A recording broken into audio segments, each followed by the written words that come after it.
menurut ayat Quran dan hadis Nabi itu nanti ada bermacam-macam. Ada orang beriman itu yang dimasukkan surga. Ada orang beriman itu yang dimasukkan ke dalam surga. Ada orang beriman itu yang disebut penduduk surga. Kenapa lain-lain, Pak? Karena waktu di dunia amalannya juga lain-lain. Ada orang beriman yang masuk surga. Ini paling murah tiketnya. Mau masuk surga? Kata Nabi begini, ma min abdin qala la ilaha illallah thumma mata ala dhalik illa dakhalal jannah. Kalau seorang hamba sudah mengucap dua kalimat syahadat, dia yakin dengan kebenaran kalimat itu sampai matinya, orang itu akan masuk surga. Abi Dzar yang waktu itu diajak bicara heran, ya Rasul kok gampang betul? Iya. Walaupun orang itu mencuri, iya. Walaupun orang itu berzina, iya. Biar dia mencuri, biar dia berzina, kalau dia sudah mengucap dua kalimat syahadat, dia yakin dengan kebenaran kalimat itu sampai matinya, itu orang akan masuk surga. Jadi masuk surga cukup dua kalimat syahadat, yakin sampai mati, masuk surga. Itu perkara masuk. Tapi kalau pertanyaannya diterusin, masuknya kapan, Pak? Nah, ini lain lagi urusannya. Sebab ada yang masuknya itu langsung, ada yang mampir dulu. Di sana tempat cuma dua, kalau tidak surga, neraka. Mau ke surga tapi mampir dulu, yang mampirnya jelas di neraka. Kenapa? Dalam hadis qudsi ada riwayat, nanti itu di akhirat, setelah Allah selesai mengatur penduduk surga masuk surga, yang neraka masuk neraka, Allah berkata kepada malaikat Malik, malaikat Malik, labaik ya Allah. Itu bajingan-bajingan tengik, manusia-manusia durjana yang waktu di dunia tidak mau sujud, jauh dari ulama, gemar melakukan yang munkarat dan maksiat, hidup di tengah masyarakat selalu jadi bibit keonaran, kufur, sudah masuk neraka semua. Sudah ya Allah. Nah, kalau sudah, coba sekarang kamu masuk, Malik. Saya, iya, masuk neraka. Mau apa ya Allah? Kata Allah, akhriju minan nar man kana fi qalbihi misqala habatin min khardalin min iman. Kau masuk neraka, cari di dalam neraka orang-orang yang ada imannya walaupun kecil sebesar biji zarah, angkat mereka keluar. Masuk malaikat Malik ke neraka, cari orang yang ada imannya, korek-korek. Ya repot, udah pada gosong. Yang ada imannya diangkat ke atas, yang ada imannya diangkat ke atas, lalu dimandikan di Nahrul Hayat, namanya sungai kehidupan di akhirat nanti. Cakep lagi rupanya, bersih lagi wajahnya, apel di hadapan Allah. Kata Allah, bagaimana mas? Kapok nggak sampean? Kapok ya Allah. Nah, kalau kapok, idhab fadkhulil jannah, pergi masuk surga sana. Berangkat mereka ke surga, ketemu sama teman-temannya yang udah sampai lebih dulu, yang nggak pakai mampir lagi. Terjadi dialog. Kata teman-temannya yang udah pada nyampe duluan, mas, iya, emang baru sampai? Saya baru sampai. Memang mampir di mana dulu mas? Kita sudah lama sampai di surga. Saudara buka surah Al-Muddatsir ayat 34-35. Ma salakakum fis saqar? Kenapa kamu mampir di neraka Saqar? Qalu lam nakum minal musallin. Mereka menjawab, kami mampir di neraka Saqar mas, gara-gara dulunya kami waktu di dunia ndak pernah sholat. Ndak pernah sholat? Ndak pernah. Kan rumahnya dekat masjid. Cuma dekat doang mas. Sholat mah enggak saya. Enggak pernah ngasih makan fakir miskin, enggak pernah hadir di majelis taklim, pendeknya enggak pernah melakukan kebajikan, maka saya pun mampir di neraka sakor. Untung betul saya punya iman mas sedikit. Waktu hidup di dunia dulu saya pernah mengucap 2 kalimat syahadat, sekali-kalinya waktu mau kawin. Masya Allah. Untung saja kawin, kalau nggak kawin polos.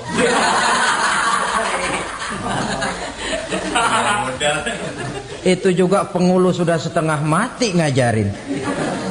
Asyhadu alla, asyaduaan, asyaduaan.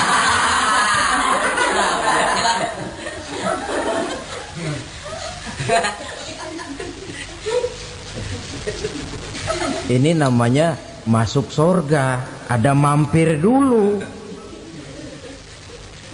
Ada pula orang mukmin itu yang dimasukkan surga. Namanya dimasukkan kan terima beres. Saya masuk ke rumah, jalan sendiri, cari tempat sendiri. Saya dimasukkan ke dalam rumah, terima beres, pokok ada di dalam, itu dimasukkan namanya. Nggak pakai mampir. Tapi tentu tiketnya lebih mahal ketimbang yang pertama tadi. Apa kata Allah? Innal ladzina amanu wa amilus salihat la ukaffiranna anhum sayyi'atihim wa la udkhilannahum jannah. Sesungguhnya orang-orang yang beriman kemudian beramal soleh, kami hapuskan segala dosa dan kesalahannya, kami masukkan mereka ke dalam surga. Lihat ayatnya, Allah yang memasukkan, kita yang dimasukkan. Tidak pakai transit, tidak usah mampir. Cuma tidak cukup syahadat, tidak cukup amanu, tapi diiringi dengan wa'amilus salih. Iman, amal.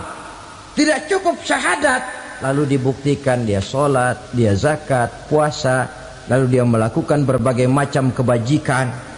Ini yang menyebabkan dia tidak pakai mampir di tempat yang bernama sakor.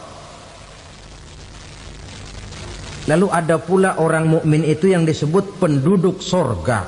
Wah, ini sudah VIP ini. Ashabul jannah, penduduk sorga. Siapa mereka? Kata Allah, innal ladzina amanu summa istaqamu fala khaufun alaihim wala hum yahzanun ulaika ashabul jannah hum fiha khalidun.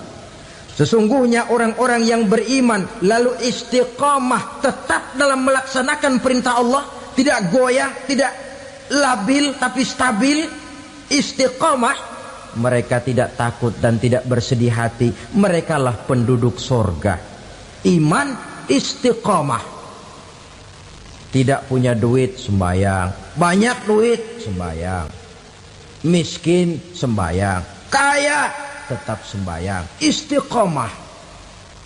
Kadang orang kalau susah rajin ke masjid, banyak duitnya ngelihat masjid melengos. Waktu miskin hamba Allah, setelah kaya jadi hamba harta. Bergeser, tidak ada nilai istiqomahnya. Saudara-saudara, dengan begitu penduduk neraka itu dua. Ada penduduk permanen, ada penduduk yang semi permanen. Yang semi permanen orang-orang beriman yang mempunyai dosa besar. Mereka masuk ke neraka untuk menerima azab sesuai dengan dosanya. Bila selesai masa azab itu, mereka akan diangkat untuk ditempatkan kembali ke dalam surganya Allah Subhanahu wa ta'ala. Nah, dikala itulah saudara-saudara, ada yang disebut syafaat dari Rasulullah Sallallahu Alaihi Wasallam. Tapi tentu jangan lupa, syafaat ini ibarat kain menambal dia. Kita punya kain bolong-bolong sedikit, syafaat yang menambal. Solat kita ada kurang dikit, sedekah kita ada campur riak dikit, amalan kita ada tidak karena Allah dikit. Kita berharap syafaat. Jadi biarlah kain masih bolong-bolong, yang penting punya kain. Tapi kalau kainnya tidak ada, yang ditambal apanya? Sholat tidak, puasa tidak, zakat tidak, berharap syafaat syafaat saja. Ya, terlalu berlebihan itu. Saudara hadirin yang saya hormati, apabila selesai proses penghisaban, proses penghitungan, maka dikala itulah manusia terbagi dalam dua kelompok besar. Fariqun fil jannah wa fariqun fis sa'ir. Sekelompok orang-orang beruntung yang masuk ke dalam surga, dan sekelompok lagi masuk ke dalam neraka. Ibu-ibu, saudara-saudara kaum muslimin rahimakumullah. Pada pertemuan yang lalu sudah saya jelaskan bahwa hidup selalu berakhir dengan kematian. Apabila datang kematian menimpa seseorang, datanglah kiamat baginya. Itu yang disebut dengan kiamat kecil.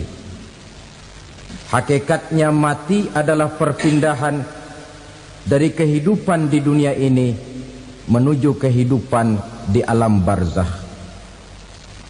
Menunggu kita di alam barzakh sampai datangnya saat kiamat. Entah 10 tahun, entah 100 tahun, entah 1000 tahun, hanya Allah saja yang maha tahu. Adapun orang-orang beriman yang melakukan amal kebajikan dalam kehidupan di dunia ini, masa penantian yang lama di alam barzakh buat mereka sebentar saja. Tetapi bagi orang-orang kafir yang ingkar, yang tidak beriman kepada Allah, yang hidup di dunia cuma menumpuk-numpuk dosa, tentu penantian di alam barzakh akan merupakan waktu yang sangat lama. Bukankah dalam kehidupan kita waktu itu memang relatif? Contoh misalnya, bagi pemuda-pemudi yang sedang duduk asyik memadu cinta, waktu 4-5 jam saja rasanya cuma 4-5 menit. Tenggelam oleh keasikan. Tapi buat orang yang berbaring di rumah sakit, meratap di balik-balik apa itu tembok derita kata lagu, di balik dinding-dinding penjara, sehari bagai seminggu, seminggu rasa sebulan, sebulan boleh jadi rasa setahun. Penantian yang sangat lama. Kapan kiamat itu akan datang? Ini rahasia Allah. Jangankan kita yang orang awam, baginda Nabi sendiri tidak diberitahu oleh Allah kapan kiamat itu akan terjadi. Tetapi sungguh pun demikian, banyak hadis-hadis yang menjelaskan ciri atau tanda-tanda datangnya kiamat. Nah, kalau sudah bicara soal tanda, tanda kiamat itu ada dua. Pertama yang disebut alamatus sughra, tanda-tanda kecil. Ini waktunya masih ada tenggang.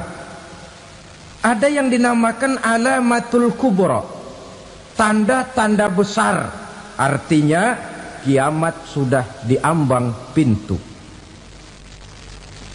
Apa tanda-tanda kecil dari datangnya hari kiamat itu? Misalnya kata Nabi, apabila ilmu sudah diangkat oleh Allah.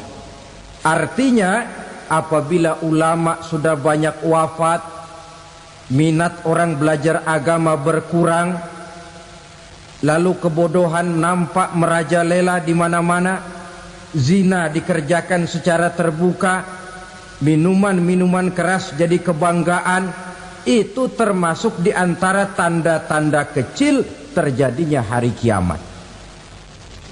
Apalagi misalnya iza waladatil ammatu rabbataha, apabila budak sudah melahirkan tuan. Apa maksudnya? Ada yang mentafsirkan apabila anak sudah bisa membudaki orang tuanya. Orang tua yang melahirkan dia, yang membesarkan dia, demi setelah si anak besar jadi orang berpangkat, bertitel, berharta, berkedudukan, jadilah orang tua itu budaknya. Sehingga sering dibilang kalau orang tua kaya, anak jadi raja. Tapi kalau anak yang kaya, orang tua sering jadi budak. Apalagi munculnya fitnah yang bergelombang, timbul perang antara dua bangsa yang besar, waktu berjalan terasa sangat pendek sekali. Itu merupakan tanda di antara tanda-tanda kiamat. Termasuk di dalamnya sulit membedakan mana laki, mana perempuan. Kan kalau tanda-tanda kayak begini sekarang sudah banyak kita lihat kan. Ulama banyak wafat, penggantinya sulit. Zina dikerjakan berterang-terangan, minuman keras jadi kebanggaan, banyak anak membudaki orang tuanya, sulit membedakan mana laki mana perempuan. Kadang-kadang dari belakang kita lihat perempuan bener, begitu kita colek nengok jenggotan.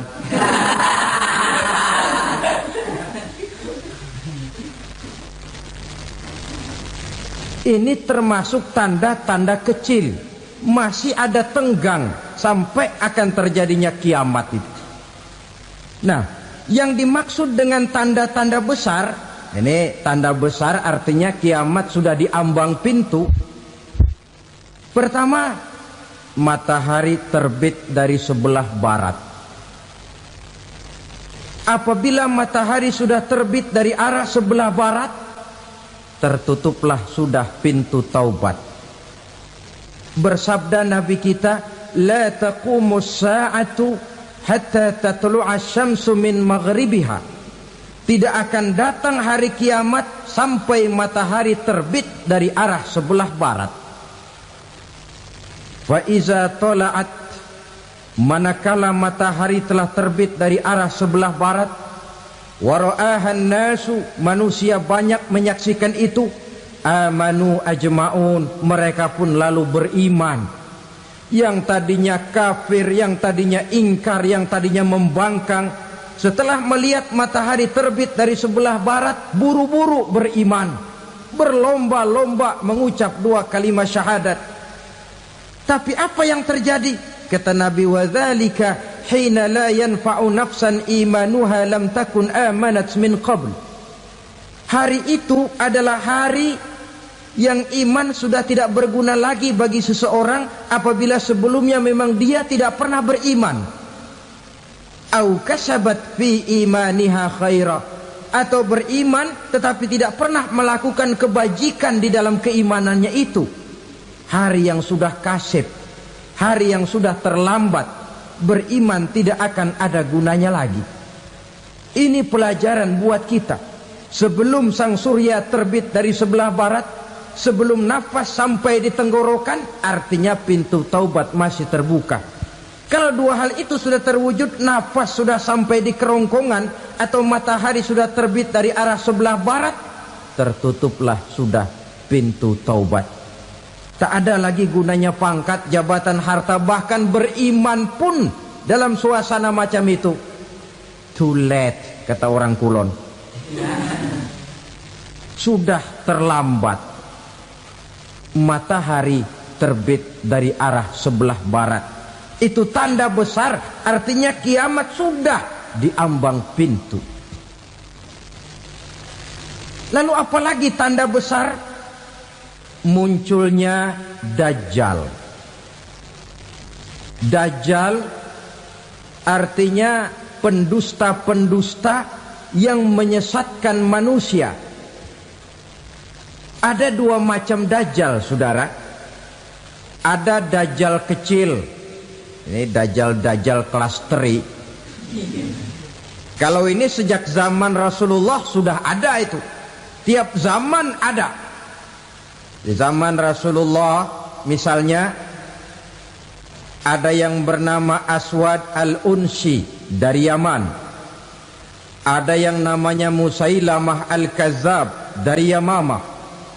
Ada yang namanya Ibnu Sayyad dari Madinah. Ini dajjal-dajjal di zaman Rasul. Musailamatul Kazab memproklamirkan diri jadi nabi dia. Di zaman Rasul masih hidup. Ini dajjal zaman Nabi. Di zaman sahabat muncul dajjal-dajjal. Di zaman kita sekarang ini dajjal-dajjal pun gentayangan. Dajjal-dajjal kelas teri. Kerjanya mendustakan manusia, menyesatkan manusia, memalingkan manusia dari jalan yang benar dan diridhoi oleh Allah Subhanahu wa taala. Adapun yang merupakan tanda besar dari datangnya kiamat, dajjal-dajjal kelas kakap. Pembohong-pembohong besar yang menyesatkan masyarakat manusia berpaling dari jalan Allah mengikuti jalan mereka.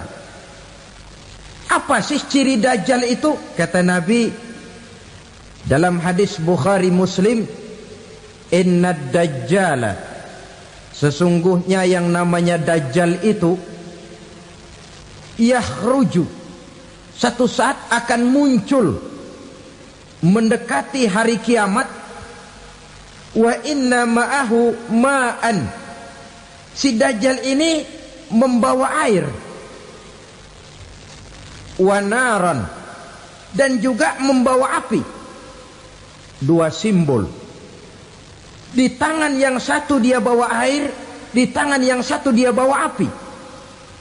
Wa ammal ladzi yarahu an-nasu ma'an fanarun, adapun yang orang banyak lihat air, hakikatnya adalah api. Yang dilihat api, hakikatnya adalah air. Oleh sebab itu, kalau api yang ditawarkan, ambillah air. Kalau air yang ditawarkan, pilihlah api. Maksudnya apa ini? Ini bahasa simbol, saudara-saudara. Dajjal bicaranya seolah-olah untuk kepentingan manusia, menawarkan surga. Surga yang dia tawarkan hakikatnya neraka. Hai manusia, kalau kau mau bahagia, jangan dekat-dekat dengan agama. Solat itu tidak efektif dan efisien, tidak produktif dari segi ekonomi itu. Menghadiri majelis taklim cuma buang-buang waktu. Tahajud, tasbih, tahlil, baca Quran, apa itu? Pekerjaan mubazir saja. Hidup ini cuma sekali, masa yang cuma sekali, manfaatkan dengan sebaik-baiknya. Mumpung, dibawanya sifat mumpung, tetapi dalam pengertian yang sangat negatif. Bicaranya seolah-olah untuk kepentingan manusia, tetapi sebenarnya menjerumuskan manusia. Menawarkan air, tapi sebenarnya api. Menawarkan api, tapi hakikatnya air. Buat apa kamu sholat? Buat apa kamu bayar zakat? Buat apa kamu puasa? Surga yang dicanangkan dajjal, hakikatnya neraka. Neraka yang digambarkan dajjal, pada dasarnya adalah surga. Jadi memutarbalikan fakta itu kerjaan dajjal. Yang hak jadi batil, yang batil dibilang hak, yang benar jadi salah, yang salah malah jadi benar. Tuntunan disuruh jadi tontonan, tontonan malah menjadi tuntunan. Itu pekerjaan dajjal profesinya. Zamannya Nabi Adam, dajjalnya kan iblis. Betul? Betul. Apa sih gang kerayuan iblis itu? Allah setelah menciptakan Nabi Adam kan bilang, Adam, kau dan istrimu Hawa tinggal di surga ini. Seluruh fasilitas yang ada di surga persilahkan kau nikmati. Satu yang tidak boleh, jangan coba-coba dekati pohon khuldi. Dekat saja jangan, apalagi sampai memetiknya. Datang dajjal yang namanya iblis ini. Adam, kamu tahu nggak kenapa tidak boleh makan buah khuldi? Ya nggak tahu, pokoknya saya dilarang. Bodoh kamu Dam. Khuldun artinya kekal. Kalau kamu makan itu buah, kau akan kekal di surga buat selamanya. Allah tidak kepengen, maka dilarang kamu makan buah khuldi. Kalau kau ingin kekal di surga Adam, makan saja. Saya bicara begini ini untuk kepentingan kamu Adam. Ini kan ciri-ciri Dajjal. Bicaranya sih seolah-olah untuk kepentingan Nabi Adam, hakikat sebenarnya menjerumuskan Nabi Adam supaya ingkar dan melanggar larangan dari Allah Subhanahu wa ta'ala. Jadi setelah muncul Dajjal, timbul kekacauan-kekacauan di masyarakat. Banyak yang terpengaruh, terpedaya dan terpesona. Termasuk mereka yang memproklamirkan diri jadi nabi, mereka yang memproklamirkan diri jadi rasul di zaman sesudah Rasulullah wafat. Itu adalah Dajjal. Maka saya ingatkan, kalau di zaman kita sekarang ini ada orang ngaku jadi nabi, ada orang ngaku jadi rasul, biar bahasa Arabnya kental, Quran hafal, hadis ribuan hadis hafal, biar pakai serban sampai menyengser ke tanah, bahasa Arabnya fasih, tapi dia mengaku jadi nabi, jadi rasul, kita umat Islam wajib tidak percaya. Wajib untuk tidak percaya. Itulah dajjal-dajjal zaman kita sekarang ini. Tidak mustahil mereka datang mempengaruhi orang awam supaya berpaling dari Rasulullah, mengikuti mereka. Nah, di akhir zaman nanti, mendekati hari kiamat, dajjal ini muncul. Dajjal kelas kakap, menyesatkan masyarakat manusia untuk berpaling dari Islam, mengikuti seruan mereka. Apalagi di antara datangnya kiamat itu, tanda yang besar itu, turunnya Nabiullah Isa Al-Masih, putra Maryam. Menurut berbagai hadis yang sahih, Nabi Isa Al-Masih nanti akan turun lagi. Tidak membawa risalah yang baru, tapi meluruskan risalah Islam ini yang telah banyak ditinggalkan oleh masyarakat. Bahkan ada hadis menjelaskan beliau akan membunuh Nabi, mematahkan kayu-kayu salib, lalu melaksanakan haji dan umrah mengikuti syariat Nabi Muhammad, bukan membawa agama baru. Menjadi semacam mujaddid, reformer, menyelamatkan manusia dari bisikan Dajjal. Bahkan ada riwayat yang menjelaskan bahwa Nabi Isa berhasil mengalahkan Dajjal, mengembalikan masyarakat manusia kembali kepada ajaran Islam yang datang dari Allah, dibawa oleh Rasulullah Sallallahu Alaihi Wasallam. Dengan kata lain, turunnya Nabi Isa bukan sebagai Nabi dan Rasul baru, tetapi mengikuti syariat Nabi kita Muhammad Sallallahu Alaihi Wasallam. Saudara hadirin, ibu-ibu hadirat yang saya hormati, kemudian apalagi di antara tanda-tanda besar akan datangnya kiamat itu? Keluarnya asap atau awan. Kata Nabi, inna min asyrati sa'ah dukhanan yamla'u ma bainal masyriqi wal maghrib. Di antara tanda-tanda kiamat, munculnya awan antara langit dan bumi.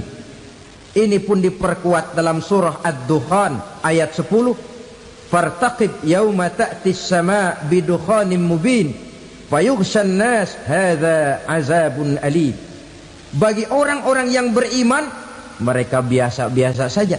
Tapi bagi orang kufur, datangnya asap dan awan ini merupakan azab yang kelewat pedih. Barangkali sedikit mendekati gambaran tentang azab yang pedih ini, saya ingatkan alam pikiran kita kepada peristiwa yang belum lama terjadi. Pernah dengar berita bocornya reaktor nuklir di Chernobyl, Uni Soviet? Pernah dengar? Nah, bocornya reaktor nuklir di Chernobyl yang mengakibatkan ratusan bahkan sangat mungkin ribuan nyawa. Cuma satu reaktor. Bagaimana kalau seluruh cadangan nuklir yang dimiliki oleh para negara adik kuasa ini diledakkan? Bahkan yang konon menurut catatan cadangan nuklir yang dimiliki bersama oleh Amerika dan Rusia sekarang ini sudah sanggup memusnahkan 6 miliar manusia, 1,5 kali lebih banyak dari jumlah manusia yang nongkrong di permukaan bumi ini. Saudara-saudara hadirin yang saya hormati, lalu saat mendekati hari kiamat, apalagi tandanya setelah Nabi Isa wafat, pada saat turunnya yang kedua kali,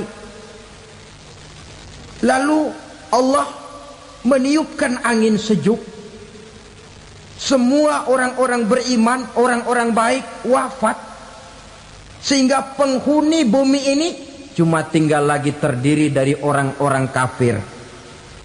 Tidak ada lagi di bumi ini yang bisa mengucapkan Allah. Sehingga dalam hadis qudsi itu ada keterangan, innallaha azza wa jalla yaqulu li Israfil. Allah pernah pesan kepada malaikat Israfil, kata Allah, Israfil, idza sami'ta qailan yaqul Allah Allah fa akhirin nafakh 40 sanatan ikraman liqailiha. Hai Israfil, apabila kau dengar di permukaan bumi masih banyak orang yang mengucapkan Allah Allah, maka tunda sangkakala kiamat itu 40 tahun. Untuk apa? Ikraman liqailiha, menghormati orang yang mengucapkan Allah Allah itu. Wah, jadi karena sekarang masih banyak yang mengucapkan Allah, besar hatilah kita, masih jauh kiamat itu. Tapi jangan lupa, kiamat pribadi, kiamat kecil itu yang gak kita sangka-sangka. Ajal datang mencabut nyawa, itu kiamat pribadi, dan itu yang pasti kita hadapi, dan itu yang membuat kita tidak boleh bersikap main-main di dalam kehidupan sekarang ini. Saudara hadirin yang saya hormati, tidak ada lagi orang-orang muslim. Seluruh penduduk dunia ini kafir. Lalu terciptalah struktur sosial yang berlandaskan prinsip hidup semau gue. Bakal terjadilah prinsip di mana yang kaya menyantap yang miskin, yang kuat menindas yang lemah. Hidup sudah bagaikan di rimba belantara, berlaku hukum rimba, siapa yang kuat dia yang menang, siapa yang lemah menjadi mangsa. Timbul kekacauan, maksiat merajalela, munkarat menjadi-jadi, sehingga isi bumi ini penuh dengan segala macam perbuatan dosa. Tidak ada perlunya lagi alam diperpanjang temponya. Datang saat yang sudah dijanjikan oleh Allah Azza wa Jalla, maka terjadilah yang disebut kiamat kubra, kiamat besar, kiamat ancur-ancuran. Bagaimana kejadian ini dimulai? Dalam surah Az-Zumar ayat 68, Allah Subhanahu wa taala berfirman, wa nufikha fis suri fasa'iqa man fis samawati wa man fil ardi illa man sya'allahu. Maka manakala ditiuplah sangkakala, terkejutlah seluruh yang ada di langit dan seluruh yang ada di bumi. Bila saat kiamat datang, Allah perintah malaikat Israfil, Israfil, tiup sangkakalamu. Ditiuplah sangkakala oleh malaikat Israfil. Yang akibat daripada tiupan itu, seluruh yang ada di langit, seluruh yang ada di permukaan bumi terkejut. Yang ada di langit siapa? Malaikat kan. Bayangin aja kalau malaikat kaget, apalagi kita.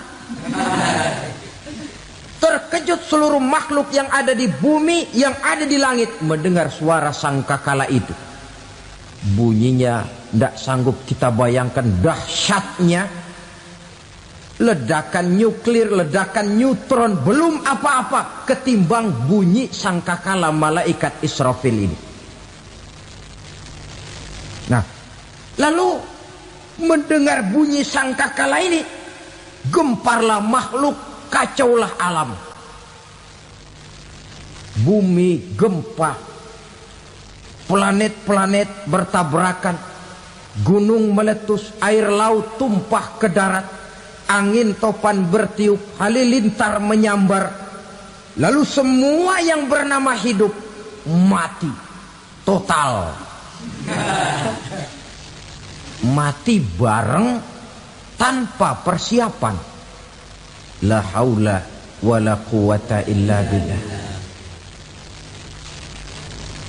Saya kadang-kadang dalam tafakur bermohon, ya Allah, mudah-mudahan saya enggak nemuin kiamat beneran. Ngeri. Tidak bisa kita bayangkan macam apa suasana seperti itu. Allah saja banyak memberikan gambaran, misalnya Al-Qari'ah, wa mal qari'ah, wa ma adraka mal qari'ah. Kejadian yang menggemparkan. Tahukah kamu apa kejadian yang menggemparkan itu? Yauma yakunun nasu kal farasil mabsus wa takunul jibalu kal ihnil manfus. Pada saat itu manusia berterbangan bagai kupu-kupu, gunung berterbangan seperti kapas ditiup angin. Gunung saja macam kapas, konon lagi manusia. Kematian total, mulai semut sampai gajah mati, jin mati, iblis mati, malaikat mati. Malaikat saja mati.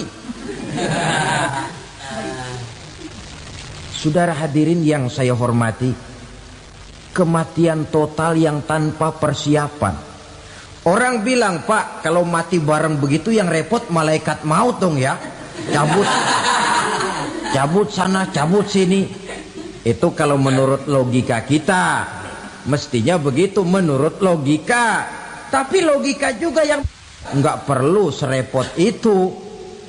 Sebab untuk mematikan listrik di wilayah DKI, di wilayah Jakarta, nggak perlu tiap rumah didatengin, matiin, ya lama. Cukup dari kantor pusatnya saja PLN, tekan satu tombol, gelaplah seluruh Jakarta. Saudara hadirin yang saya hormati, kematian total. Lalu setelah kematian total, planet-planet juga mati, dalam arti tidak bergerak dan beredar.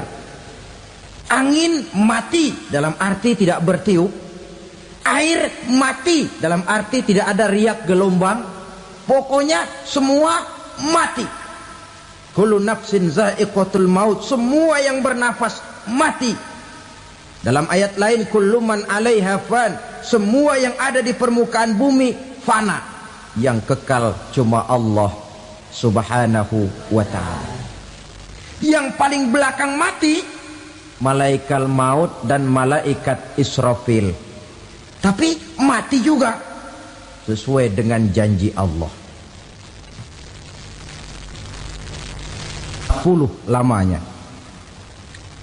Tidak dijelaskan oleh Abi Hurairah 40 jam, apa 40 hari, apa 40 tahun. Hadis-hadis cuma menyebutkan 40 saja. Sunyi alam, yang tinggal cuma Allah saja lagi. Ketika itu Allah berseru-seru, katanya, limanil mulkul yauma. Siapa para penguasa hari ini? Mana itu raja-raja dan penguasa yang dulu mengaku jadi Tuhan? Fir'aun. Mana Fir'aun sekarang? Yang dulu jadi raja, merasa berhasil, sombong, lalu tidak mau turun-turun dari kekuasaannya, sampai kepada puncak kekurang ajarannya mengangkat diri jadi Tuhan. Mana itu Fir'aun? Namrus. Mana sekarang Namrus? La ilaha illa ana. Ternyata tidak ada Tuhan lain selain daripada aku, kata Allah. Proses kemudian, saudara-saudara, turunlah hujan dari langit. 40 lamanya hujan itu. Tidak jelas juga 40 jam apa 40 hari. Setelah air turun membasahi, datanglah tiupan sangkakala yang kedua. Semua yang bernama mati bangkit dari kuburnya masing-masing. Ini yang disebut Yaumul Ba'thi, hari kebangkitan. Allahu Akbar. Pada saat kita bangkit dari kubur kita masing-masing, kumpul di padang mahsyar namanya. Bayangin aja, saya sendiri nggak sanggup bayangin. Manusia sejak zaman Adam sampai zaman kiamat kumpul bareng di tempat sama. Berapa banyaknya itu?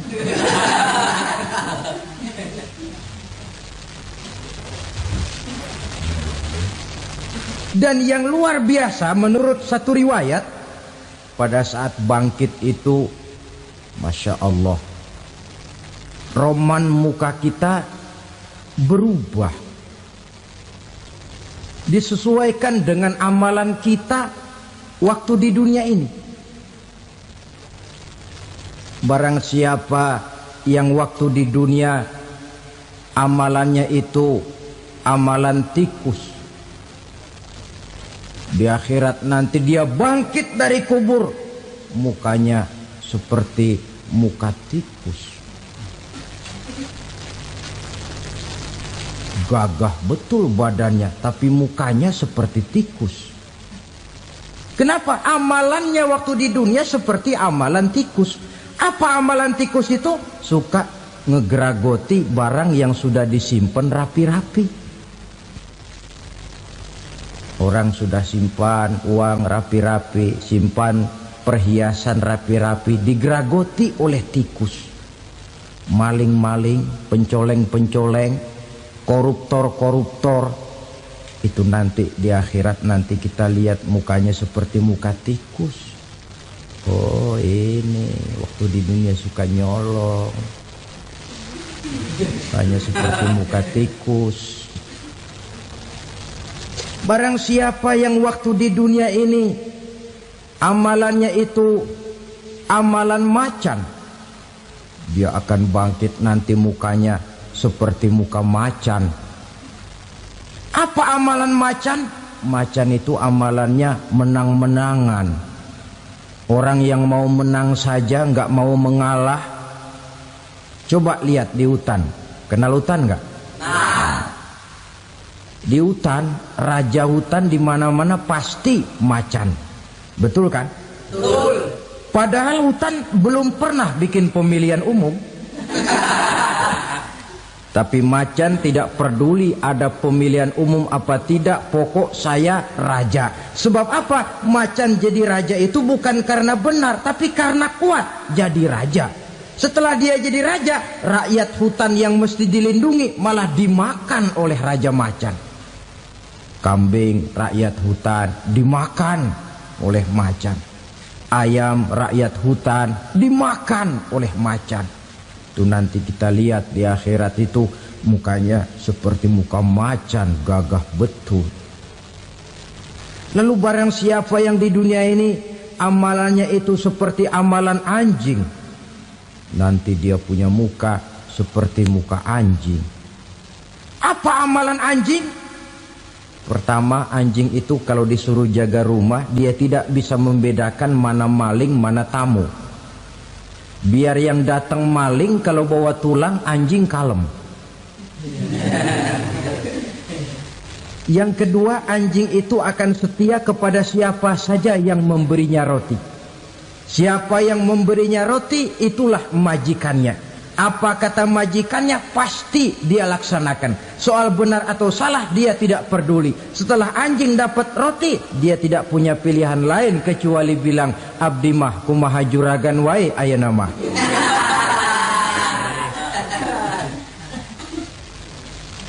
Saudara hadirin yang saya hormati, berkumpul di padang mahsyar, tiap orang sibuk dengan persoalannya masing-masing. Matahari waktu itu didekatkan oleh Allah. Panas luar biasa. Ada yang saking panasnya itu mencucurkan peluh keringat sampai sebatas mata kakinya. Ada yang keringatnya sampai sedengkulnya. Ada yang keringatnya sampai sepusatnya. Ada yang keringatnya mengalir sampai sebahunya. Ada yang kelelap oleh keringatnya sendiri, sementara orang di sampingnya nggak apa-apa. Bergantung lagi amalan dia waktu di dunia ini. Saudara-saudara, sebagian orang dalam kepanikan padang mahsyar berombong-rombong datang mereka menghadap Nabi Adam. Ya Adam, anta abal bashar. Hai Adam, Tuhan adalah bapak moyang manusia. Kami sebentar lagi akan disidang, dimintakan pertanggungan jawab. Tolonglah kami, hai Adam. Kata Nabi Adam, jangankan nolongin sampean, saya sendiri tanggung jawab di hadapan Allah. Ketika dulu tidak boleh makan khuldi, saya serobot.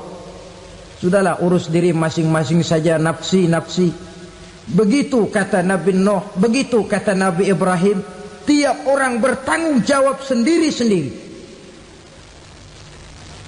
Ketika itulah saudara-saudara, nikmatnya menjadi umat Nabi besar Muhammad sallallahu alaihi wasallam. Sebab apa? Walaupun menurut abjad kita ini umat paling belakang, paling belakang kita ini toh, karena Nabi Muhammad adalah Nabi akhir, tapi akan dihisap lebih dulu, lewat di atas sirat lebih dulu, masuk surga lebih dahulu ketimbang umat-umat belakangan. Ketika Rasul mendekati ajal, beliau tanyakan itu kepada malaikat Jibril. Malaikat Jibril berkata, Muhammad jangan khawatir, Allah sudah berjanji, inni haramtul jannata ala sairil anbiya hatta tadkhulaha anta, wa haramtuha ala sairil umami hatta tadkhulaha ummatuka. Surga aku haramkan buat seluruh nabi kecuali kalau engkau Muhammad sudah masuk ke dalamnya, dan surga aku haramkan buat seluruh umat kecuali kalau umatmu Muhammad sudah masuk ke dalamnya. Logikanya, walaupun menurut abjad kita umat paling belakang, bakal dihisap paling dulu, lewat di atas sirat paling dulu, masuk surga paling dulu, kalau mampir ke neraka juga paling dulu. Ya resiko. Jangan mau enaknya aja paling dulu. Saudara hadirin yang saya hormati, setelah masa kebangkitan itu jangan dikira begitu bangkit langsung diperiksa.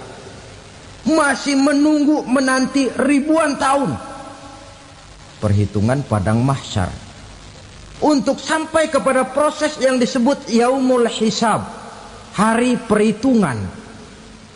Seorang demi seorang bakal dipanggil. Bayangkan saja, kita se-RT saja di absen, kadang-kadang perlu waktu lama. Ini manusia sejak zaman Nabi Adam sampai datang hari kiamat, satu demi satu disidang di hadapan Qadhi Rabbul Jalil. Status sosial copot sudah waktu itu. Yang pernah jadi hartawan di situ tidak lagi kelihatan kehartawanannya. Yang pernah jadi jenderal tidak lagi dipanggil jenderalnya. Yang ustadz tidak lagi dipanggil al-mukarramnya. Seluruh status sosial selesai. Dipanggillah kita seorang demi seorang menghadap Qadhi Rabbul Jalil. Bagaimana proses penghisaban itu? Pertama, proses tanya jawab. Di antaranya ada hadis menyatakan, lan tazula qadama 'abdin yaumal qiyamah hatta yus'ala an arba'i khisalin. Besok di hari kiamat tidak akan bergeser telapak kaki seorang hamba sampai dia ditanya lebih dulu tentang 4 persoalan. Tentang ilmunya, kemana ilmu itu diamalkan. Tentang umurnya, di mana umur itu dihabiskan. Tentang masa mudanya, kemana masa muda itu dipakai. tentang hartanya, dari mana harta itu didapat dan kemana harta itu dibelanjakan. Ini termasuk proses tanya jawab. Jadi kalau istilah pengadilan dunia, nama Fulan bin Fulan. Kamu waktu di dunia diberikan umur panjang untuk apa? Pernah mengalami masa muda, kemana kau habiskan masa remajamu? Kau diamanahkan ilmu, dengan apa ilmumu kau amalkan? Kau diberikan harta, dari mana harta kau dapat, kemana kau belanjakan? Tak seorang pun yang bisa mungkir. Sebab apa? Dikala itu yang menjadi saksi bukan orang. Yang menjadi saksi adalah seluruh anggota badan kita. Tangan bicara, kaki jadi saksi terhadap seluruh amalan yang pernah kita kerjakan pada saat kehidupan di alam dunia ini. Selesai proses tanya jawab, lalu diperlihatkan buku catatan kita waktu hidup di dunia ini. Jangan lupa Allah itu menyiapkan 2 superkomputer kepada kita. Sebelah ditempelin sebelah kanan, yang sebelah tempelin di sebelah kiri. Komputer itu namanya Raqib dan Atid. 2 malaikat yang apabila baik kita lakukan, refleks saja akan menulis kebajikan kita. Jahat kita kerjakan, akan tertulis. Catatan itu nanti diperlihatkan kepada kita. Waduh, alangkah malunya pada saat diperlihatkan catatan kita, buku rapot kita merah melulu. Barangkali diperiksa sambil diomelin, brengsek lo. Buku merah melulu begini, bagaimana waktu hidup di dunia? Tidak cukup diperlihatkan buku catatan kehidupan, rekaman kehidupan. Rekaman kehidupan kita secara utuh sejak terlahir sampai ajal datang merenggut nyawa. Barangkali mirip dengan video sekarang ini, di mana terekam dengan baik seluruh kegiatan kita, sejak yang sekecil-kecilnya sampai kepada yang sebesar-besarnya. Untuk kemudian kita pun menerima balasan. In khairan fa khairun wa in syarran fa syarrun. Kalau baik ya baik balasannya, kalau jahat ya jahat juga balasannya. Catatan-catatan kita diberikan. Kalau banyak kebajikannya diberikan di tangan kanan dengan cara yang halus. Kalau banyak kejahatannya diberikan dari sebelah kiri atau dilempar dari belakang. Itulah sebabnya sejak di dunia ini kita sudah mohon kepada Allah. Ketika berwudu membasuh tangan kanan, apa kita bilang? Allahumma a'tini kitabi biyamini wa hasibni hisaban yasira. Ya Allah, berikan saya kitab di tangan kanan, dan kalau saya memang perlu dihisap, hisaplah saya yang seringan-ringannya. Tangan kiri berlindung kita kepada Allah. Jangan sampai diberikan kitab di tangan kiri atau dari arah sebelah belakang. Wa'udzubika an tu'tiya kitabi bishimali au min warai zuhri, dari arah sebelah belakang. Na'udzubillah min dzalik. Setelah selesai lewat proses penghisaban, lewat mizan, timbangan, maka yang sudah selesai dihisab itu bergeraklah menuju sirat, jembatan yang terbentang menuju surga melalui neraka. Saudara-saudara, panjangnya perjalanan sirat itu memakan waktu ratusan tahun. Tetapi orang yang lewat di atas sirat pun macam-macam, bergantung amalannya ketika di dunia ini. Ada yang lewat di atas sirat itu kalbarkil khatib, seperti kilat yang menyambar, lep, sudah sampai dia di surga. Cepat bukan main. Ada yang lewat di atas sirat itu seperti orang lari-lari. Ada yang lewat di atas sirat itu seperti orang jalan biasa. Ada yang sambil merangkak, ada yang sambil ngesor, ada yang sambil gelayutan, ada yang selamat sampai ke ujung ke surga, ada yang tergelincir jatuh masuk ke dalam neraka, bergantung amalannya dalam kehidupan di dunia sekarang ini. Tiap kita akan melewati yang namanya sirat ini. Saudara-saudara kaum muslimin yang saya hormati, dengan demikian mereka yang selamat melalui sirat sampai ke terminal akhir surga, mereka yang ketika dihisab ternyata banyak kejahatannya daripada kebaikannya, mereka singgah di dalam neraka. Nah, adapun orang-orang yang beriman menurut ayat Quran dan hadis Nabi itu nanti ada bermacam-macam. Ada orang beriman itu yang dimasukkan surga.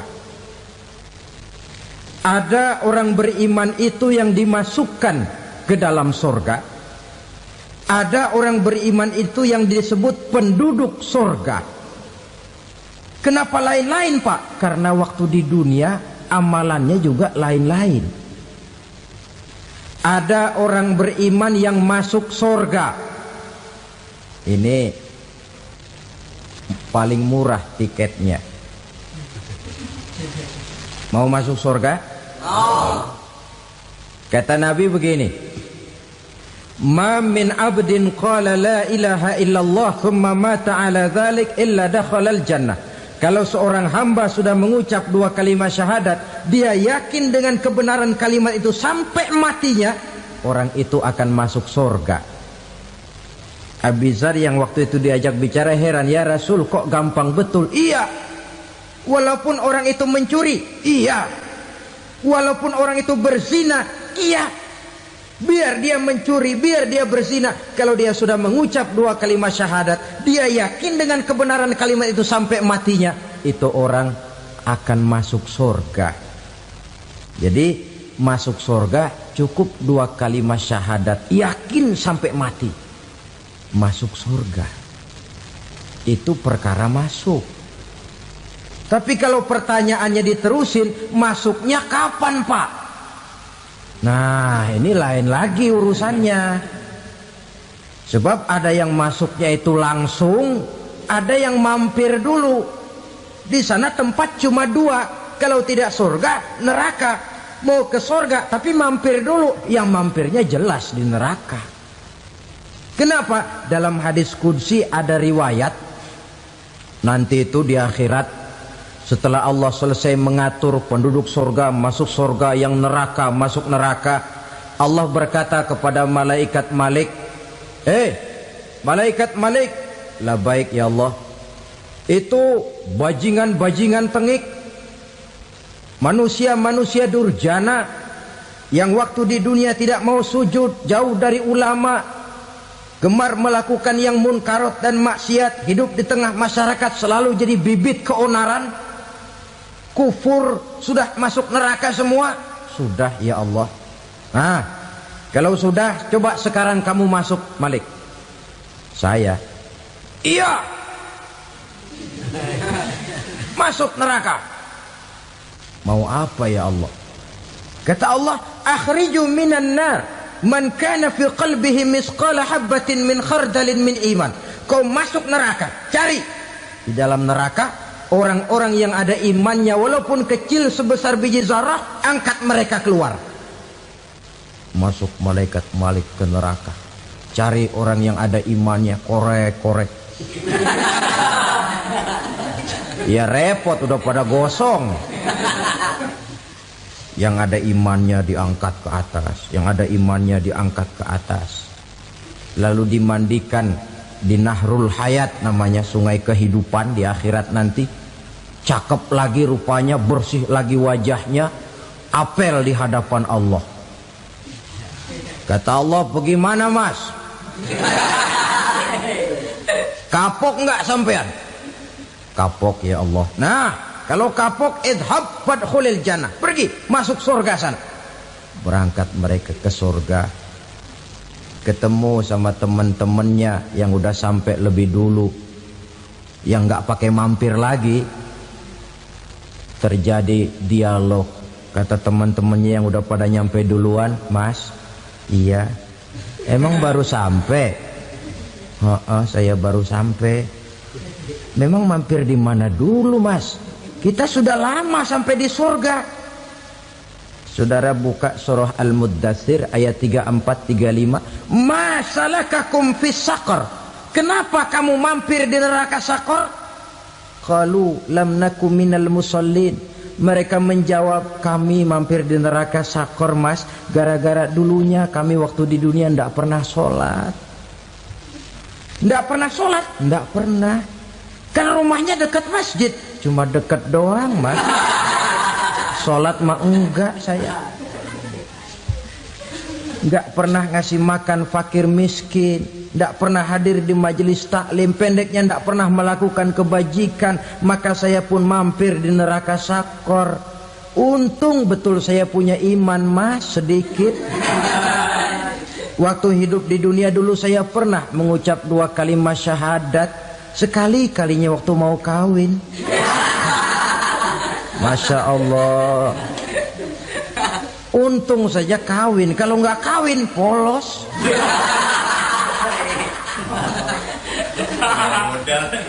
Itu juga pengulu sudah setengah mati ngajarin. Asyhadu alla, asyaduaan, asyaduaan.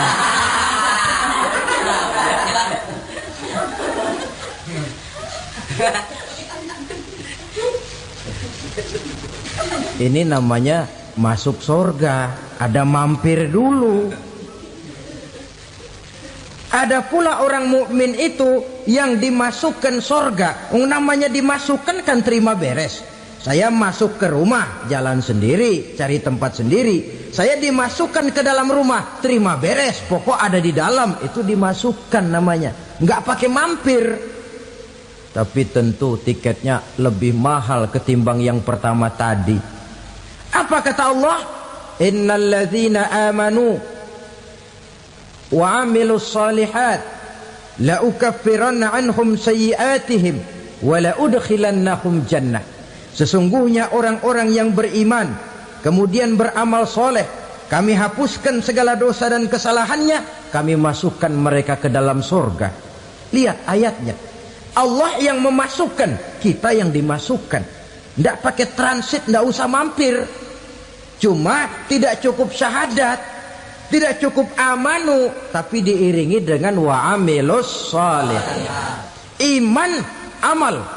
Tidak cukup syahadat, lalu dibuktikan dia sholat, dia zakat, puasa, lalu dia melakukan berbagai macam kebajikan. Ini yang menyebabkan dia tidak pakai mampir di tempat yang bernama Sakor. Lalu ada pula orang mukmin itu yang disebut penduduk sorga. Wah, ini sudah VIP ini. Ashabul jannah, penduduk sorga. Siapa mereka? Kata Allah, innal ladzina amanu summa istaqamu fala khaufun alaihim wala hum yahzanun ulaika ashabul jannah hum fiha khalidun. Sesungguhnya orang-orang yang beriman lalu istiqamah, tetap dalam melaksanakan perintah Allah, tidak goyang, tidak labil tapi stabil, istiqamah, mereka tidak takut dan tidak bersedih hati. Merekalah penduduk surga. Iman, istiqamah. Tidak punya duit, sembayang. Banyak duit, sembayang. Miskin, sembayang. Kaya, tetap sembayang. Istiqamah. Kadang orang kalau susah rajin ke masjid, banyak duitnya ngelihat masjid melengos. Waktu miskin hamba Allah, setelah kaya jadi hamba harta. Bergeser, tidak ada nilai istiqomahnya. Saudara-saudara, dengan begitu penduduk neraka itu dua. Ada penduduk permanen, ada penduduk yang semi permanen. Yang semi permanen orang-orang beriman yang mempunyai dosa besar. Mereka masuk ke neraka untuk menerima azab sesuai dengan dosanya. Bila selesai masa azab itu, mereka akan diangkat untuk ditempatkan kembali ke dalam surganya Allah Subhanahu wa ta'ala. Nah, dikala itulah saudara-saudara, ada yang disebut syafaat dari Rasulullah Sallallahu Alaihi Wasallam. Tapi tentu jangan lupa, syafaat ini ibarat kain menambal dia. Kita punya kain bolong-bolong sedikit, syafaat yang menambal. Solat kita ada kurang dikit, sedekah kita ada campur riak dikit, amalan kita ada tidak karena Allah dikit, kita berharap syafaat. Jadi biarlah kain masih bolong-bolong, yang penting punya kain. Tapi kalau kainnya tidak ada, yang ditambal apanya? Solat tidak, puasa tidak, zakat tidak, berharap syafaat saja. Ya, terlalu berlebihan itu. Saudara hadirin yang saya hormati, apabila selesai proses penghisaban, proses penghitungan, maka dikala itulah manusia terbagi dalam dua kelompok besar. Fariqun fil jannah wa fariqun fis sa'ir. Sekelompok orang-orang beruntung yang masuk ke dalam surga, dan sekelompok lagi masuk ke dalam neraka. Menurut ayat Quran dan hadis Nabi, itu nanti ada bermacam-macam. Ada orang beriman itu yang dimasukkan surga. Ada orang beriman itu yang dimasukkan ke dalam surga.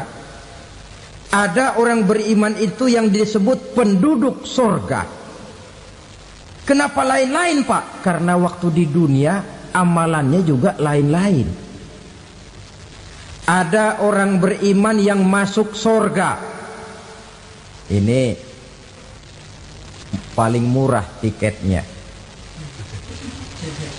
Mau masuk surga?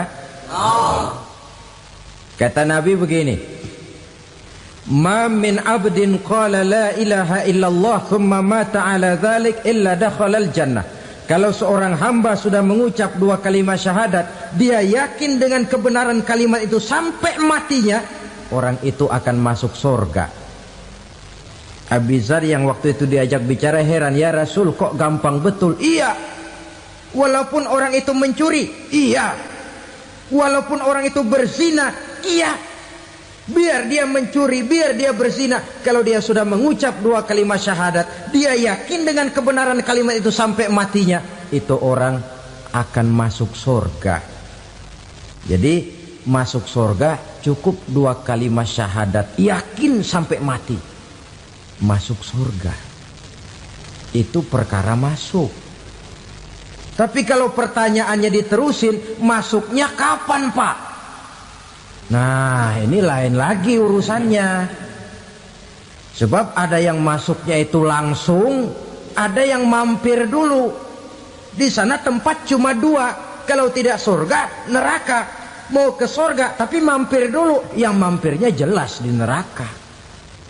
Kenapa? Dalam hadis qudsi ada riwayat, nanti itu di akhirat, setelah Allah selesai mengatur penduduk surga masuk surga, yang neraka masuk neraka, Allah berkata kepada malaikat Malik, malaikat Malik, labaik ya Allah, itu bajingan-bajingan tengik, manusia-manusia durjana yang waktu di dunia tidak mau sujud, jauh dari ulama, gemar melakukan yang munkarat dan maksiat, hidup di tengah masyarakat selalu jadi bibit keonaran, kufur, sudah masuk neraka semua.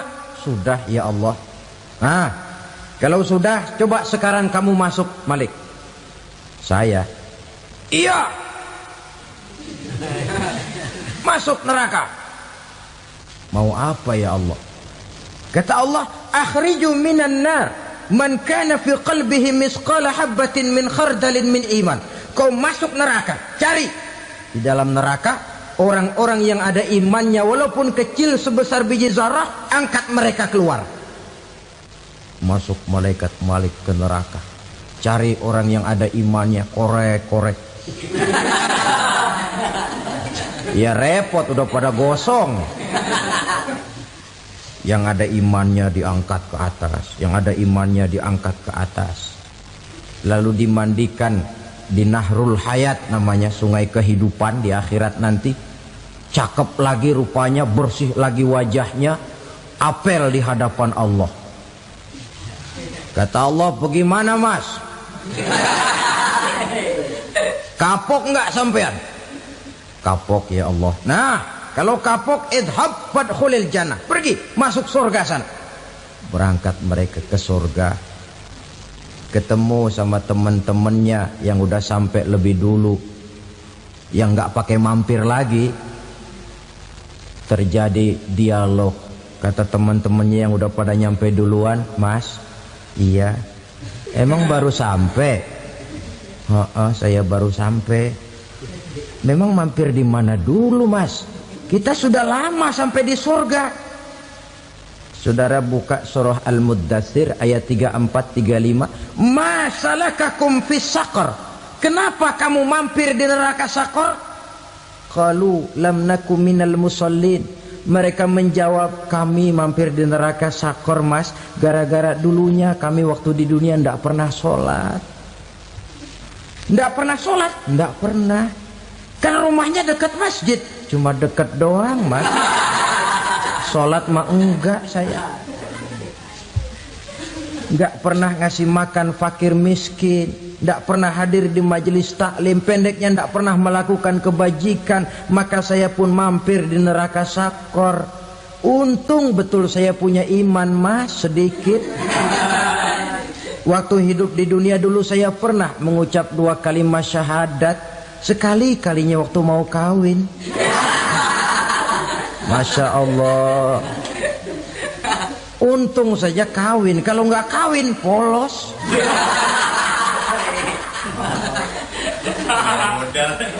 Itu juga pengulu sudah setengah mati ngajarin. Asyhadu alla, asyaduaan, asyaduaan.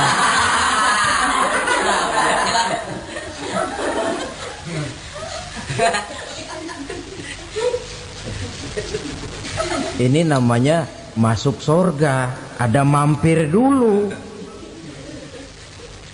Ada pula orang mukmin itu yang dimasukkan surga. Namanya dimasukkan kan terima beres. Saya masuk ke rumah, jalan sendiri, cari tempat sendiri. Saya dimasukkan ke dalam rumah, terima beres, pokok ada di dalam, itu dimasukkan namanya. Nggak pakai mampir.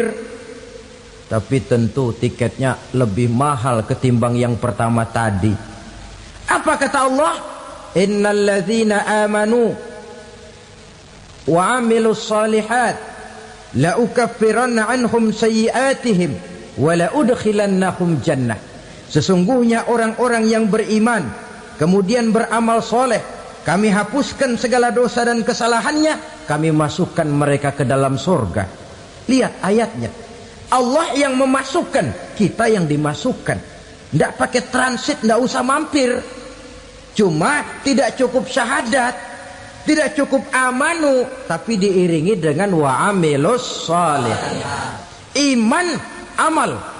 Tidak cukup syahadat, lalu dibuktikan dia sholat, dia zakat, puasa, lalu dia melakukan berbagai macam kebajikan. Ini yang menyebabkan dia tidak pakai mampir di tempat yang bernama Saqar. Lalu ada pula orang mukmin itu yang disebut penduduk surga. Wah, ini sudah VIP ini. Ashabul jannah, penduduk surga. Siapa mereka? Kata Allah, innal ladzina amanu summa istaqamu fala khaufun alaihim wala hum yahzanun ulaika ashabul jannah hum fiha khalidun. Sesungguhnya orang-orang yang beriman lalu istiqamah, tetap dalam melaksanakan perintah Allah, tidak goyah, tidak labil tapi stabil, istiqamah, mereka tidak takut dan tidak bersedih hati. Merekalah penduduk surga. Iman, istiqamah. Tidak punya duit, sembahyang. Banyak duit, sembahyang. Miskin, sembahyang. Kaya, tetap sembahyang. Istiqamah. Kadang orang kalau susah rajin ke masjid, banyak duitnya ngelihat masjid melengos. Waktu miskin hamba Allah, setelah kaya jadi hamba harta. bergeser, tidak ada nilai istiqomahnya. Saudara-saudara, dengan begitu penduduk neraka itu dua, ada penduduk permanen, ada penduduk yang semi permanen. Yang semi permanen orang-orang beriman yang mempunyai dosa besar, mereka masuk ke neraka untuk menerima azab sesuai dengan dosanya. Bila selesai masa azab itu, mereka akan diangkat untuk ditempatkan kembali ke dalam surganya Allah Subhanahu wa ta'ala. Nah, dikala itulah saudara-saudara, ada yang disebut syafaat dari Rasulullah Sallallahu Alaihi Wasallam. Tapi tentu jangan lupa, syafaat ini ibarat kain menambal dia. Kita punya kain bolong-bolong sedikit, syafaat yang menambal. Solat kita ada kurang dikit, sedekah kita ada campur riak dikit, amalan kita ada tidak karena Allah dikit, kita berharap syafaat. Jadi biarlah kain masih bolong-bolong, yang penting punya kain. Tapi kalau kainnya tidak ada, yang ditambal apanya? Solat tidak, puasa tidak, zakat tidak, berharap syafaat saja. Ya, terlalu berlebihan itu.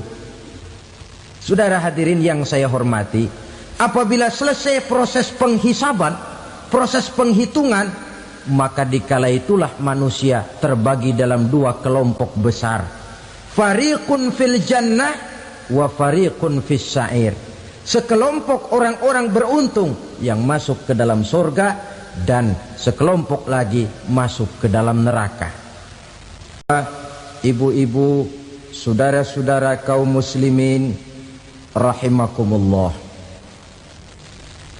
pada pertemuan yang lalu sudah saya jelaskan bahwa hidup selalu berakhir dengan kematian. Apabila datang kematian menimpa seseorang, datanglah kiamat baginya. Itu yang disebut dengan kiamat kecil. Hakikatnya mati adalah perpindahan dari kehidupan di dunia ini menuju kehidupan di alam barzakh. Menunggu kita di alam barzakh sampai datangnya saat kiamat, entah 10 tahun, entah 100 tahun, entah 1000 tahun, hanya Allah saja yang maha tahu. Adapun orang-orang beriman yang melakukan amal kebajikan dalam kehidupan di dunia ini, masa penantian yang lama di alam barzakh buat mereka sebentar saja. Tetapi bagi orang-orang kafir yang ingkar, yang tidak beriman kepada Allah, yang hidup di dunia cuma menumpuk-numpuk dosa, tentu penantian di alam barzakh akan merupakan waktu yang sangat lama. Bukankah dalam kehidupan kita waktu itu memang relatif? Contoh misalnya, bagi pemuda-pemudi yang sedang duduk asyik memadu cinta, waktu 4-5 jam saja rasanya cuma 4-5 menit. Tenggelam oleh keasikan. Tapi buat orang yang berbaring di rumah sakit, meratap di balik-balik apa itu tembok derita kata lagu, di balik dinding-dinding penjara, sehari bagai seminggu, seminggu rasa sebulan, sebulan boleh jadi rasa setahun. Penantian yang sangat lama. Kapan kiamat itu akan datang? Ini rahasia Allah. Jangankan kita yang orang awam, baginda Nabi sendiri tidak diberitahu oleh Allah kapan kiamat itu akan terjadi. Tetapi sungguh pun demikian, banyak hadis-hadis yang menjelaskan ciri atau tanda-tanda datangnya kiamat. Nah, Kalau sudah bicara soal tanda, tanda kiamat itu ada dua. Pertama yang disebut alamatus sughra, tanda-tanda kecil. Ini waktunya masih ada tenggang. Ada yang dinamakan alamatul kubra, tanda-tanda besar. Artinya kiamat sudah diambang pintu. Apa tanda-tanda kecil dari datangnya hari kiamat itu? Misalnya kata Nabi, apabila ilmu sudah diangkat oleh Allah. Artinya apabila ulama sudah banyak wafat, minat orang belajar agama berkurang, lalu kebodohan nampak merajalela di mana-mana, zina dikerjakan secara terbuka, minuman-minuman keras jadi kebanggaan. Itu termasuk di antara tanda-tanda kecil terjadinya hari kiamat. Apalagi misalnya iza waladatil ammatu rabbataha, apabila budak sudah melahirkan tuan.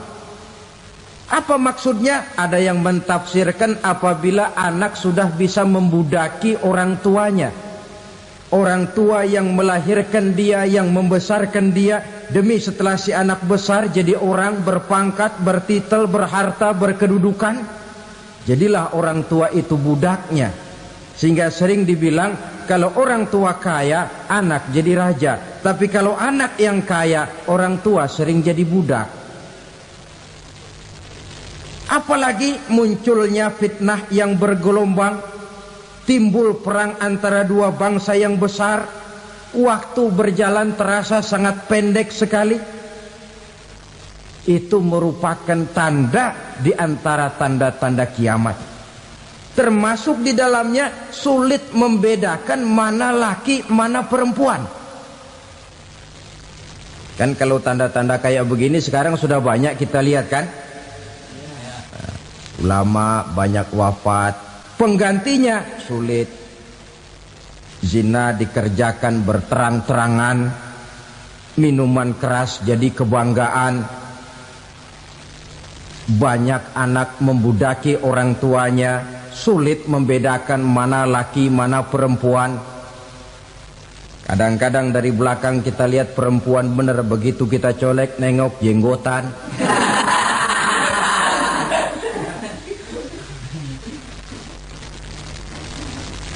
Ini termasuk tanda-tanda kecil, masih ada tenggang sampai akan terjadinya kiamat itu. Nah, yang dimaksud dengan tanda-tanda besar, ini tanda besar artinya kiamat sudah diambang pintu. Pertama, matahari terbit dari sebelah barat. Apabila matahari sudah terbit dari arah sebelah barat, tertutuplah sudah pintu taubat. Bersabda Nabi kita, la taqumus sa'atu hatta tatlu'a syamsu min maghribiha. Tidak akan datang hari kiamat sampai matahari terbit dari arah sebelah barat. Fa iza tala'at, manakala matahari telah terbit dari arah sebelah barat, wara'ahan nasu, manusia banyak menyaksikan itu, amanu ajma'un, mereka pun lalu beriman. Yang tadinya kafir, yang tadinya ingkar, yang tadinya membangkang, setelah melihat matahari terbit dari sebelah barat, buru-buru beriman, berlomba-lomba mengucap dua kalimat syahadat. Tapi apa yang terjadi? Kata Nabi, wadzalika hina la yanfa'u nafsan imanuha lam takun amanat min qabl. Hari itu adalah hari yang iman sudah tidak berguna lagi bagi seseorang apabila sebelumnya memang dia tidak pernah beriman. Au kasabat fi imaniha khaira, atau beriman tetapi tidak pernah melakukan kebajikan di dalam keimanannya itu.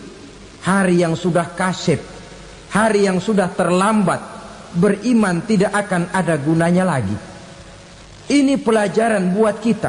Sebelum sang surya terbit dari sebelah barat, sebelum nafas sampai di tenggorokan, artinya pintu taubat masih terbuka. Kalau dua hal itu sudah terwujud, nafas sudah sampai di kerongkongan atau matahari sudah terbit dari arah sebelah barat, tertutuplah sudah pintu taubat. Tak ada lagi gunanya pangkat, jabatan, harta, bahkan beriman pun dalam suasana macam itu. Too late, kata orang Kulon. Sudah terlambat. Matahari terbit dari arah sebelah barat. Itu tanda besar, artinya kiamat sudah di ambang pintu. Lalu apalagi tanda besar? Munculnya Dajjal. Dajjal artinya pendusta-pendusta yang menyesatkan manusia. Ada dua macam Dajjal, saudara. Ada Dajjal kecil. Ini Dajjal kelas teri. Kalau ini sejak zaman Rasulullah sudah ada itu. Tiap zaman ada.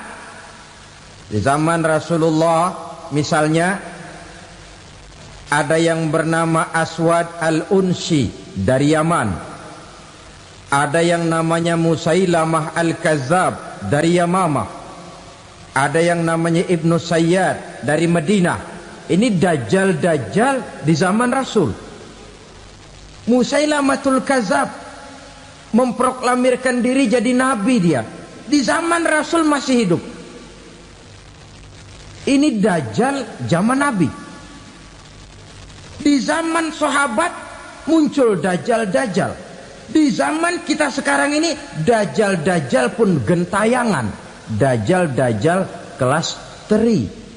Kerjanya mendustakan manusia, menyesatkan manusia, memalingkan manusia dari jalan yang benar dan diridhoi oleh Allah Subhanahu wa taala. Adapun yang merupakan tanda besar dari datangnya kiamat, Dajjal kelas kakap. Pembohong-pembohong besar yang menyesatkan masyarakat manusia berpaling dari jalan Allah mengikuti jalan mereka. Apa sih ciri Dajjal itu? Kata Nabi dalam hadis Bukhari Muslim, "Inna Dajjala", sesungguhnya yang namanya Dajjal itu yakhruju, satu saat akan muncul mendekati hari kiamat. Wa inna ma'ahu ma'an, si Dajjal ini membawa air. Wa naran, dan juga membawa api. Dua simbol. Di tangan yang satu dia bawa air, di tangan yang satu dia bawa api. Wa ammal ladzi yarahu an-nasu ma'an fanarun. Adapun yang orang banyak lihat air, hakikatnya adalah api. Yang dilihat api, hakikatnya adalah air. Oleh sebab itu, kalau api yang ditawarkan, ambillah air. Kalau air yang ditawarkan, pilihlah api. Maksudnya apa ini? Ini bahasa simbol, saudara-saudara. Dajjal bicaranya seolah-olah untuk kepentingan manusia. Menawarkan surga. Surga yang dia tawarkan hakikatnya neraka. Hai manusia, kalau kau mau bahagia, jangan dekat-dekat dengan agama. Solat itu tidak efektif dan efisien, tidak produktif dari segi ekonomi itu. Menghadiri majelis taklim cuma buang-buang waktu. Tahajud, tasbih, tahlil, baca Quran, apa itu? Pekerjaan mubazir saja. Hidup ini cuma sekali, masa yang cuma sekali, manfaatkan dengan sebaik-baiknya. Mumpung, dibawanya sifat mumpung tetapi dalam pengertian yang sangat negatif. Bicaranya seolah-olah untuk kepentingan manusia, tetapi sebenarnya menjerumuskan manusia. Menawarkan air tapi sebenarnya api. Menawarkan api tapi hakikatnya air. Buat apa kamu sholat? Buat apa kamu bayar zakat? Buat apa kamu puasa? Surga yang dicanangkan Dajjal hakikatnya neraka. Neraka yang digambarkan Dajjal pada dasarnya adalah surga. Jadi memutarbalikkan fakta itu kerjaan Dajjal. Yang hak jadi batil, yang batil dibilang hak, yang benar jadi salah, yang salah malah jadi benar. Tuntunan disuruh jadi tontonan, tontonan malah menjadi tuntunan. Itu pekerjaan Dajjal profesinya. Zamannya Nabi Adam, Dajjalnya kan iblis. Betul? Betul. Apa sih gang kerayuan iblis itu? Allah setelah menciptakan Nabi Adam kan bilang, Adam, kau dan istrimu Hawa tinggal di surga ini. Seluruh fasilitas yang ada di surga persilahkan kau nikmati. Satu yang tidak boleh, jangan coba-coba dekati pohon khuldi. Dekat saja jangan, apalagi sampai memetiknya. Datang Dajjal yang namanya iblis ini. Adam, kamu tahu nggak kenapa tidak boleh makan buah khuldi? Ya nggak tahu, pokoknya saya dilarang. Bodoh kamu, Dam. Khuldun artinya kekal. Kalau kamu makan itu buah, kau akan kekal di surga buat selamanya. Allah tidak kepengen, maka dilarang kamu makan buah khuldi. Kalau kau ingin kekal di surga, Adam, makan saja. Saya bicara begini ini untuk kepentingan kamu, Adam. Ini kan ciri-ciri Dajjal. Bicaranya sih seolah-olah untuk kepentingan Nabi Adam, hakikat sebenarnya menjerumuskan Nabi Adam supaya ingkar dan melanggar larangan dari Allah Subhanahu wa ta'ala. Jadi setelah muncul Dajjal, timbul kekacauan-kekacauan di masyarakat. Banyak yang terpengaruh, terpedaya dan terpesona. Termasuk mereka yang memproklamirkan diri jadi nabi. Mereka yang memproklamirkan diri jadi rasul di zaman sesudah Rasulullah wafat, itu adalah Dajjal-Dajjal. Maka saya ingatkan, kalau di zaman kita sekarang ini ada orang ngaku jadi nabi, ada orang ngaku jadi rasul, biar bahasa Arabnya kental, Quran hafal, hadis ribuan hadis hafal, biar pakai serban sampai menyengser ke tanah, bahasa Arabnya fasih, tapi dia mengaku jadi nabi, jadi rasul, kita umat Islam wajib tidak percaya. Wajib untuk tidak percaya. Itulah Dajjal-Dajjal zaman kita sekarang ini. Tidak mustahil mereka datang mempengaruhi orang awam supaya berpaling dari Rasulullah, mengikuti mereka. Nah, di akhir zaman nanti, mendekati hari kiamat, Dajjal ini muncul. Dajjal kelas kakap, menyesatkan masyarakat manusia untuk berpaling dari Islam, mengikuti seruan mereka. Apalagi di antara datangnya kiamat itu, tanda yang besar itu, turunnya Nabiullah Isa Al-Masih, putra Maryam. Menurut berbagai hadis yang sahih, Nabi Isa Al-Masih nanti akan turun lagi. Tidak membawa risalah yang baru, tapi meluruskan risalah Islam ini yang telah banyak ditinggalkan oleh masyarakat. Bahkan ada hadis menjelaskan beliau akan membunuh Nabi, mematahkan kayu-kayu salib, lalu melaksanakan haji dan umrah mengikuti syariat Nabi Muhammad, bukan membawa agama baru. Menjadi semacam mujaddid, reformer, menyelamatkan manusia dari bisikan Dajjal. Bahkan ada riwayat yang menjelaskan bahwa Nabi Isa berhasil mengalahkan Dajjal, mengembalikan masyarakat manusia kembali kepada ajaran Islam yang datang dari Allah, dibawa oleh Rasulullah Sallallahu Alaihi Wasallam. Dengan kata lain, turunnya Nabi Isa bukan sebagai Nabi dan Rasul baru, tetapi mengikuti syariat Nabi kita Muhammad Sallallahu Alaihi Wasallam. Saudara hadirin, ibu-ibu hadirat yang saya hormati, kemudian apalagi di antara tanda-tanda besar akan datangnya kiamat itu? Keluarnya asap atau awan. Kata Nabi, inna min asrati sa'ah dukhanan yamla'u ma bainal masyriqi wal maghrib. Di antara tanda-tanda kiamat munculnya awan antara langit dan bumi. Ini pun diperkuat dalam surah Ad-Dukhan ayat 10. Fartaqib yauma ta'tis sama bidukhanin mubin fayughshan nas hadza azabun alim. Bagi orang-orang yang beriman mereka biasa-biasa saja. Tapi bagi orang kufur datangnya asap dan awan ini merupakan azab yang kelewat pedih. Barangkali sedikit mendekati gambaran tentang azab yang pedih ini. Saya ingatkan alam pikiran kita kepada peristiwa yang belum lama terjadi. Pernah dengar berita bocornya reaktor nuklir di Chernobyl, Uni Soviet?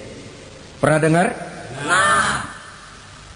Bocornya reaktor nuklir di Chernobyl yang mengakibatkan ratusan bahkan sangat mungkin ribuan nyawa. Cuma satu reaktor. Bagaimana kalau seluruh cadangan nuklir yang dimiliki oleh para negara adikuasa ini diledakkan? Bahkan yang konon menurut catatan, cadangan nuklir yang dimiliki bersama oleh Amerika dan Rusia sekarang ini sudah sanggup memusnahkan 6 miliar manusia. 1,5 kali lebih banyak dari jumlah manusia yang nongkrong di permukaan bumi ini. Saudara-saudara hadirin yang saya hormati, lalu saat mendekati hari kiamat, apalagi tandanya? Setelah Nabi Isa wafat, pada saat turunnya yang kedua kali, lalu Allah meniupkan angin sejuk. Semua orang-orang beriman, orang-orang baik wafat, sehingga penghuni bumi ini cuma tinggal lagi terdiri dari orang-orang kafir. Tidak ada lagi di bumi ini yang bisa mengucapkan Allah. Sehingga dalam hadis qudsi itu ada keterangan, innallaha azza wa jalla yaqulu li Israfil. Allah pernah pesan kepada malaikat Israfil. Kata Allah, Israfil, iza sami'ta qailan yaqul Allah Allah fa akhirin nafkhah 40 sanatan ikraman liqailiha. Hai Israfil, apabila kau dengar di permukaan bumi masih banyak orang yang mengucapkan Allah Allah, maka tunda sangkakala kiamat itu 40 tahun. Untuk apa? Ikraman liqailiha, menghormati orang yang mengucapkan Allah Allah itu. Wah, jadi karena sekarang masih banyak yang mengucapkan Allah, besar hatilah kita, masih jauh kiamat itu. Tapi jangan lupa, kiamat pribadi, kiamat kecil itu yang gak kita sangka-sangka. Ajal datang mencabut nyawa, itu kiamat pribadi. Dan itu yang pasti kita hadapi. Dan itu yang membuat kita tidak boleh bersikap main-main di dalam kehidupan sekarang ini.